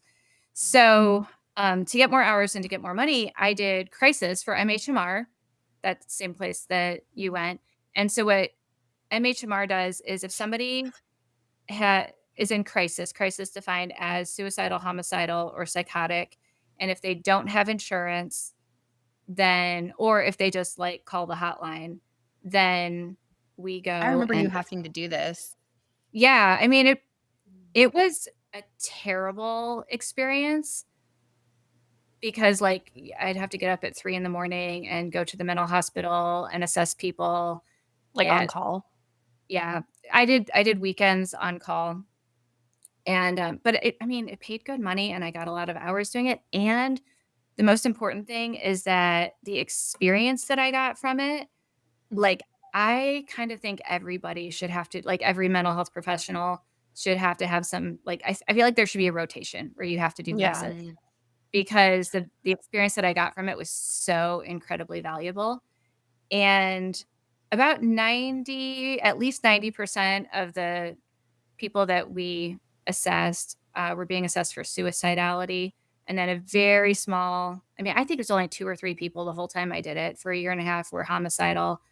And they were not scary, by the way. I want to put that out there. We were assessing them Oh. for suicidality, and I did not feel scared. And I just want to like kind of, Oh, that's an interesting. and You think I've had one client in private practice who had homicidal, or two. And I want to say homicidality sounds really scary, but even though Yeah. I haven't worked with it a ton, it's not as scary as it sounds, because Mm. at least all of the ones that I did, people were like very aware. They weren't just like going to like go postal on the nearest Yeah. school. It was Yeah. like they they thought about it, but they weren't going to do it the way It'd they be more wanted. scary if they weren't aware, I guess. Yeah, yeah. And then the ones that were the most uncomfortable for me to work with were the people with psychosis. But anyway, all of Yeah. that to go back to say, I don't know, can I maybe share some interesting stuff about suicidality? So would that be helpful? Yeah. I actually do have a question too that I think is extremely helpful. Everyone says if you're suicidal, like call this hotline. But I think a lot of people are actually scared to call the hotline because who is it getting reported to? So like, is it really that confidential to call the suicide hotline and safe to like be like, hey, I am like feeling like I need to kill myself, like, or do they call the cops on you? Like, what is that? Is it safe? Okay, so that's a really good question. I will share with you. I screenshotted a like resource that was on one of my therapist pages of groups that you can Okay. call that don't call the police, because yeah, Oh, in some good.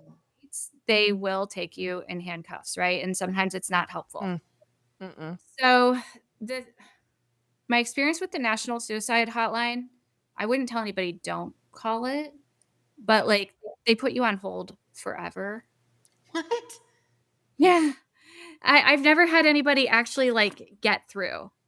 Like, Oh, yeah. So I will say the one that I really, really, really like is the Trevor Project, which is specifically for young LGBT people.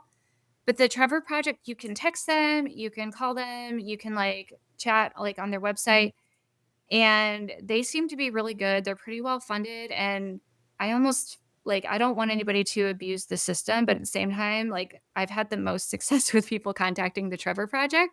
So maybe you're like bisexual that day if you need a resource.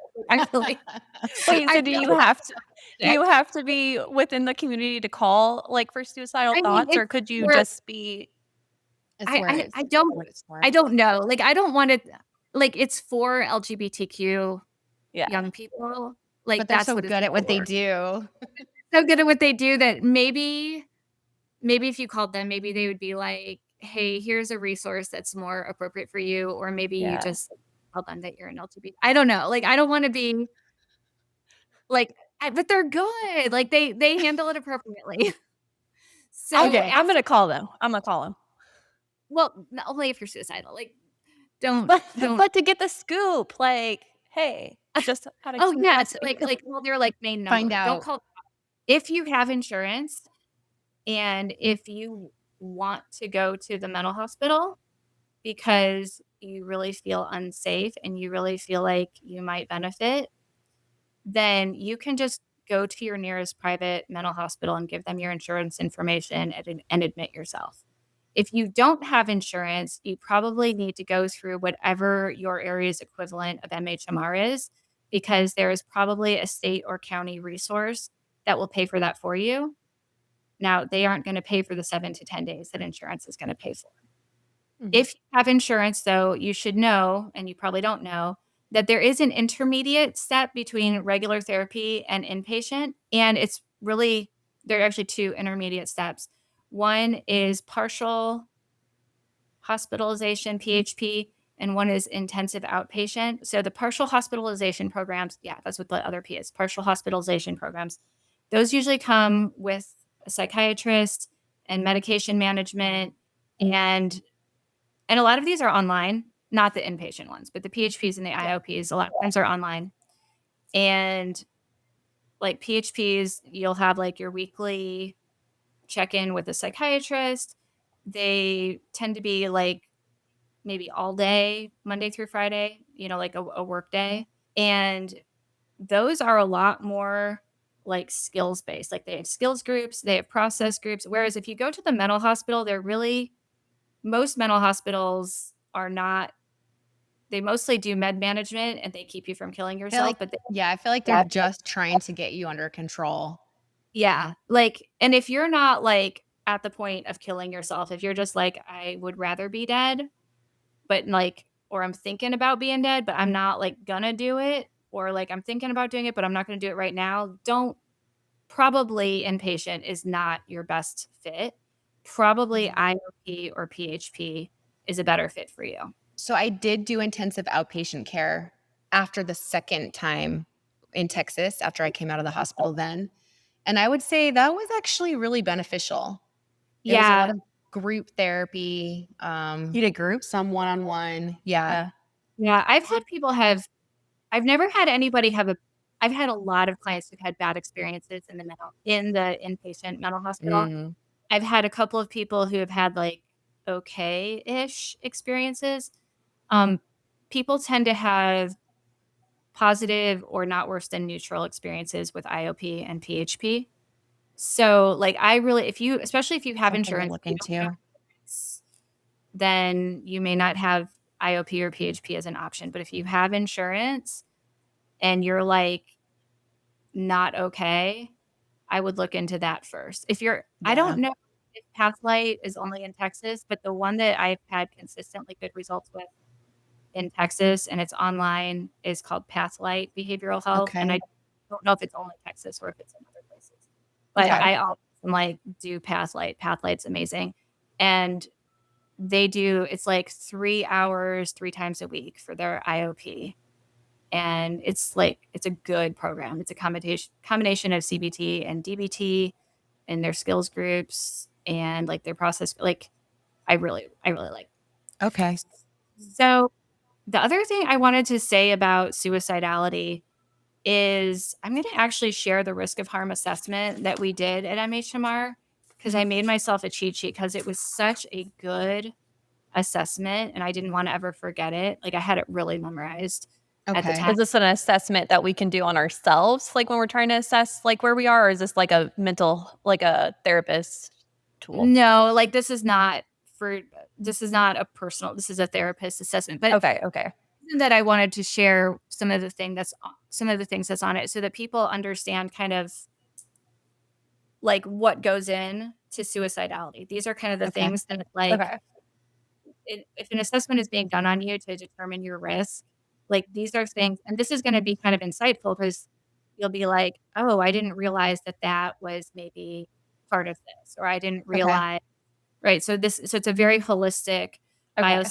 biopsychosocial, it's a biopsychosocial assessment, meaning it takes into account all the things, right? Like your family, your job, like everything. Okay. So we would assess for your passive thoughts of death. So passive thoughts of death and suicidal thoughts are 2 different things. Passive thoughts of death is like, I wish I didn't wake up in the morning. I want to just disappear. I wish God would take me, but you're not going to do it. But like, you don't want to be here and you just want to like Yeah. disappear. My clients have passive thoughts of death. Like, I don't think I have a day where I don't talk to somebody with PTOD. Like, I feel like PTOD is a lot of people's baseline. And if that's you, I would say definitely get on meds, definitely get on therapy. And usually meds and therapy will probably get you to where you're like okay with living again. You probably don't. Okay. If you want to do IOP or PHP, you probably could. But to me, passive thoughts of death is a get on meds, More go to normal therapy. than we might think. Suicidal To me, it's everybody. Like, I don't know, like, not everybody, like, once they're in therapy and on meds, but, like, pretty much everybody at the start of therapy is like, "Yeah, I'd rather not be Yeah. here." I mean, I also specialize in trauma, right? So that's not everybody who goes to therapy, but, like, all Yeah. of my people. So Yeah. taking into account that, like, how long has this been going on and how often is it? Is it all the time every day? Or is it, like, fleetingly a couple times a year? If it's fleetingly a couple of times a year, that's not as big of a deal. If it's, like, all the time every day, you're like, "I wanna disappear. I wanna not be here anymore." And then Yeah. suicidal thoughts, if you're actually having thoughts of, like, "Okay, this is how I would do it. This is when I would do it."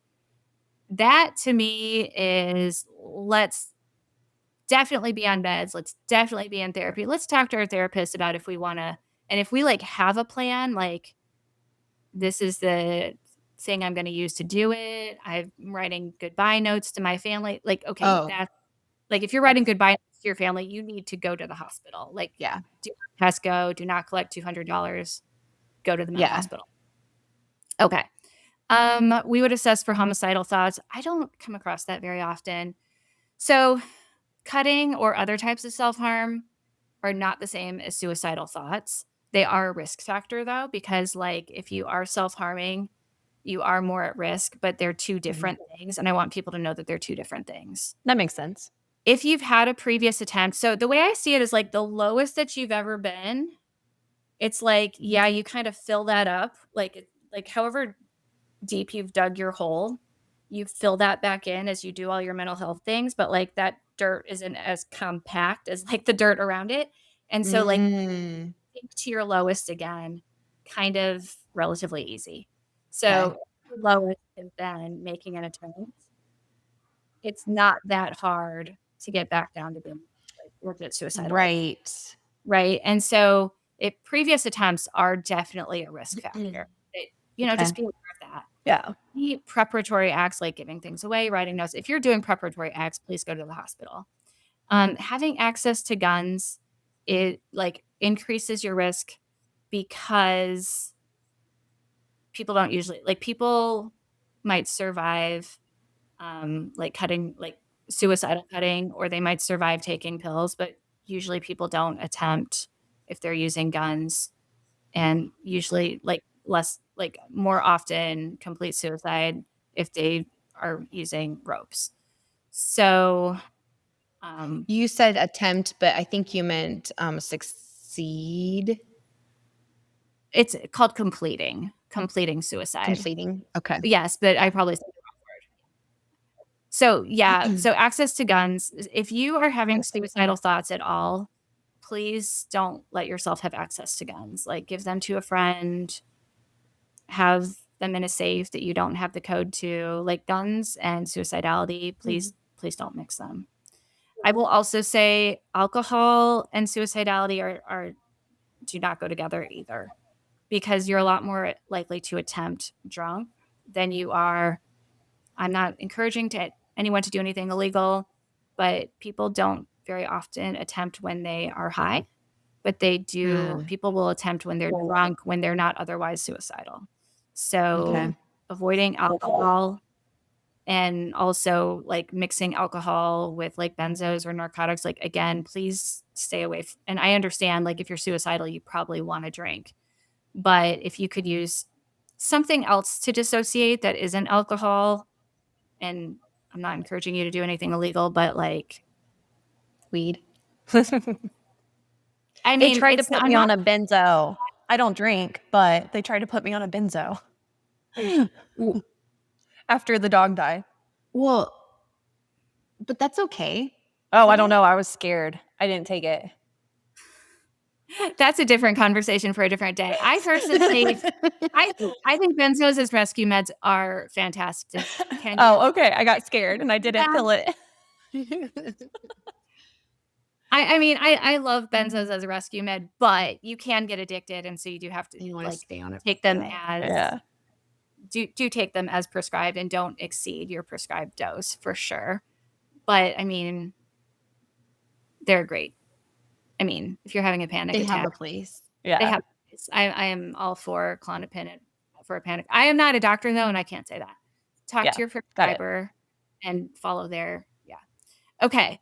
History of abuse and trauma, huge risk factor for suicidality. We know this. I don't think anybody here, anybody listening to your show is going to be Surprised. Gasp. right. Yeah. Specific risk factors that we would assess for are hopelessness, purposelessness, not having a support system or not wanting a support system, like being a loner, like I just want to be alone, having either a lack of coping skills or coping skills that are negative, such as substances or, what you would call like your negative coping skills, like Yeah. compulsive type behaviors. Another huge risk factor is having lost someone to suicide in your life. So if you maybe lost a goal, even if it was like 15 years ago, but like or you lost a friend, losing someone to suicide definitely increases your risk. Disturbed thinking, which can be associated with psychosis, but things like paranoia can increase your risk. If you have a previous mental diagnosis, even if it was like, oh, I haven't had a diagnosis of whatever since I was a teenager, it still increases your risk for right now. Are we talking about just like a diagnosis of anxiety or depression? Or are we talking about it? Psychosis, right? Oh, No. Oh, I thought you said Yeah. psychosis. Oh, no. Sorry. A previous mental diagnosis, like if you've had a history of like, oh yeah, I've been diagnosed with this and this and this and this and this, and I don't know what my current diagnosis is, but like when I was in 8th grade, they told me I had this. When I was in 12th grade, they told me I had this. Then when I was Okay. right, like some people have that history. That's a risk factor. Okay. Poor physical health can be a little bit of a risk factor, but your biopsychosocial stuff, so your family situation, do you have a supportive family? Do you not have a supportive family? Are you going through a divorce? Are your parents getting divorced if you're a kid? Do you have a job? Do you like your job? Or are you losing your job? Or are you like working 100 hours a week and only getting paid for 2 of them? Level of education can be associated, right? Like, but also like, is your level of education like creating perfection, right? Like, so, Yeah. and obviously your housing situation. Are you homeless? If you're homeless, you're definitely more at risk, right? Yeah. Or are you underhoused in whatever way that is? And like, what kind of support do you have? So like, maybe you don't have any family, but maybe somehow you magically have some financial support. Okay, well, that's a little bit of a protective factor. It's not the biggest protective factor, but like, so that biopsychosocial stuff, family, job, housing, Yeah, support, because those are your basic Structure. needs, Yeah. right? mhm. So all of that stuff is kind of goes into how much of a risk there Okay. is. The biggest risk is, have you had the thought, I want to kill myself today? And if you have had that thought today, you need to get help. And if you Yeah. are thought frequently, you need to get help. Does Yeah. that make sense? Yeah. Yeah. What I was thinking as you're going through this list is like I remember starting with my therapist, and then I feel like every other week she would like read through not a lot of them because we've had already like read through them, but there was asking like, oh, is there a past of like abuse, like trauma abuse? Is there a history of like, do you know anyone who's been suicidal? Like things that I thought was really weird to ask. Like, how is this like She was pertaining to doing the anything? same assessment that I have right here. Yeah, That's and I interesting. had no idea because like asking in different words than like what you just used, but like essentially hitting all of those like marks. Mhm. And I remember just thinking like, why are like Why is she asking is me that? this doesn't make sense. But I do remember she got to the job like I remember her saying, how do you feel about your work environment? And then I just started bawling. And I was like, I don't know why I'm crying. And so then it turned out that like I like do feel sad and feel like my past job had let me down and Right. that I was really holding on to a lot of trauma from that. And so Oh. that like gave us something to like kind of go off of like, well, that doesn't help. Like, cause then that's what led you to the ideas of suicide. Like, I didn't really know the difference between Passive what's Passive a thoughts of passive death. thoughts and yeah, and what's like an I actual think a risk. lot of professionals don't delineate between the two, although to me they're very, very different. But yeah. Yes. So I remember her asking these questions and thinking that was really weird. And then the work thing came up, and then that stemmed, like, obviously, like, that was a big spiral of realizing, oh, there's actually a lot of, like, suicidal thoughts than Stemming what I from realized, but, like, just a compound of things, and I would have thought that, like, it was normal, like, if you're contemplating suicide, like, that you are, like, already going through the process of, like, "Oh, this is where I would do it because I wanna make sure the yeah. kids or, like, husband doesn't find me. This is how I would do it so that, like, I'm not inconveniencing anyone," and, like, I thought that that was, like, normal, like, passive thoughts that, like, aren't a big No, that's deal. active. When you get to that point, that's a little bit more active, or that's Yeah, the I didn't negative. I thought that Yeah. was passive. I mean, what's normal to us is normal to us, right? Yeah, so it was just interesting hearing, like, you say, like, "No, no, no, if you, like, have a plan of, like, this is how I would do it and where, like, you need help right now," and I didn't get help until it didn't get serious enough to get help until later, like, much later, like, a year later, so So that's you were talking about the interesting. job, and interesting study came out a couple of years ago, and I'm sorry I can't cite the study. I don't No, know it's fine. what afterwards if we want to cite it. But a study came out a couple of years ago um, about how much your job, specifically your manager, impacts your mental health. Oh, And it wow. was equal to your spouse. And Whoa. it was more I think all of us here would say, of course, it's more than your doctor, but your job impacts your mental health more than your therapist. I mean, is that really that crazy? Because That's not when you think about you it. spend most of your days at work, like, You're most of your day is right. at work. Yeah, you're right. But I mean, Wow. it's cool that like a study came out that measured it equal to your spouse Yeah. more than your doctor or therapist. Huh. Yeah, I had spousal issues and work issues. That's great. Yeah. So I No, mean, job that's stuff definitely. Well, it plays a big part into your self-worth too. yeah.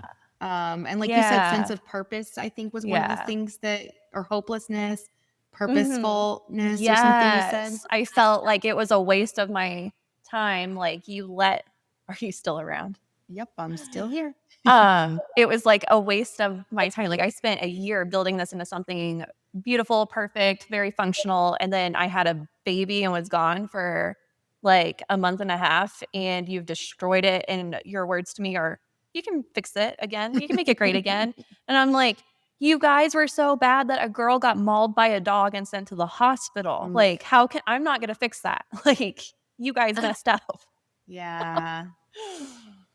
Yeah, that makes sense. Wow, thank you for sharing all Yeah. that. No, it, like, We weren't really expecting that, but that kind of kinda like ties it everything. did. Thank you. You're welcome. Well, I was like, I wonder if I need to like prepare anything. And I was like, guess not. I'll just show No, up. we're winging it. Right moment. Yeah. Now, just to kind of put, I guess, as an ending thought, and just to kind of put it all into perspective, you're saying that it is normal. What I heard you say is that it's normal for everyone to, at some point, feel a suicidal ideation at some Well, point. Is that what I heard? I'm saying it's super common. Well, sometimes when we say the word normal, we kind of interchange the word normal with healthy. And I wouldn't say it's Oh, okay. Okay. healthy, right? Like I would say it's probably a fair. lot more common than people realize. But if you're having thoughts of wanting to die, please get help. Like, Yeah, because ideation is different than a passive thought too, though, right? yeah. And the other thing I want to say around that, some therapists still do it. Back in the day, the kind of standard of care, if you told your therapist that you wanted to die, is you would sign a contract that you wouldn't kill yourself, which is Oh, really dumb, right? Because it's probably saved a couple lives, but it hasn't saved a ton of lives. Because if okay. Mhm. you want to kill yourself, like why would your contract with your therapist like it really it that contract was to cover the therapist's ass more than anything. Got you. What they need to do is be like, you will traumatize my children forever. And if you do, So I will kill you. right, like, and that's a little No, different. it won't. That's the support system. So, like, your therapist isn't your primary support system, but the people that you're Right. living with is your Right. primary support system. Exactly. And you have a lot more attachment to these kids than you do to an adult therapist Yeah. that you see for an hour a week. It's Probably true. not even a full hour, right? But Yep. what hopefully if you tell your therapist that you're having passive thoughts of death or suicidal thoughts, is they will do a safety plan with you. And a safety plan and if you use your safety plan, they work. Now, obviously, Okay. don't use your safety plan, then it's not going to do What's anything. a safety plan then? So a safety plan, glad you ask. This actually could really hopefully help someone. What would you And say? Like, do we know statistics about like the safety plans and like you can how find much they help? statistics. Yes. There are statistics out there. When they validated this safety plan, and I'm so sorry, I don't remember the exact name. It has a special name, and they studied it. This is the one that I learned when I worked for MHMR. And yes, there are statistics. They're really good numbers.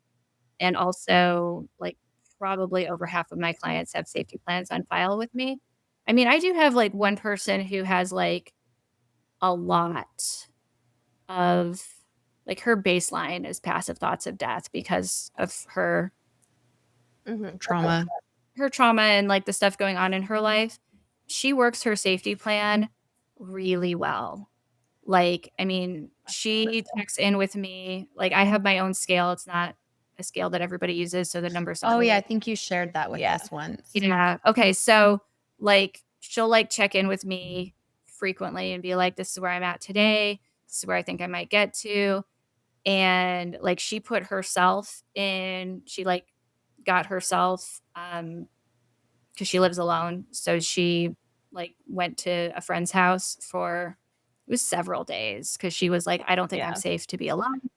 Like, so she works a safety plan, and because of like extenuating circumstances in her life, we're like, we don't want to have to put you in the mental hospital. Like, I don't really want anybody to go, but like, I extra didn't want her to go. And she extra didn't want her to go. And so she's like super proactive. And I mean, she is the queen of the safety plan. And we have probably avoided a lot of problems because she uses her safety plan so well. I will say my therapist has like, I don't think she calls it a safety plan, but it's like this made up scale that we made up together basically. And so like I and Simon know that if we're in a super stimulating, stressful situation, that if I say I'm a 5 out of 5, then that means I need to have like a de-stimulating moment. Like I need to go de-escalate. Yes, my sense. You've seen it. But if I get to a 7, like that's dire, like whatever we're doing, we're leaving right now because once we get past a 7 to 8, 9, 10, I will have a seizure. So like we have numbers of evaluating where I I'm would at. call And that then a safety plan. I mean, that's not this safety plan, but that's a safety. I mean, that's a safety plan of sorts. and it does work. It most of the time it does work. Yes, I can look at him or he'll look at me and be like, hey, what's your number? And like, I'll say a number and then we'll decide, okay, well, that means we're supposed to do this now. Wow. That's actually really also very supportive of him. Oh, yeah. We might have to go like ASAP. No, I think we have to be there at 3:30. Are you serious? Yeah, so we need to go. Shoot. Okay, I'm sorry. Yeah, that's okay. Did you like the episode that you heard today? Great. Share it with a friend and don't forget to rate and review.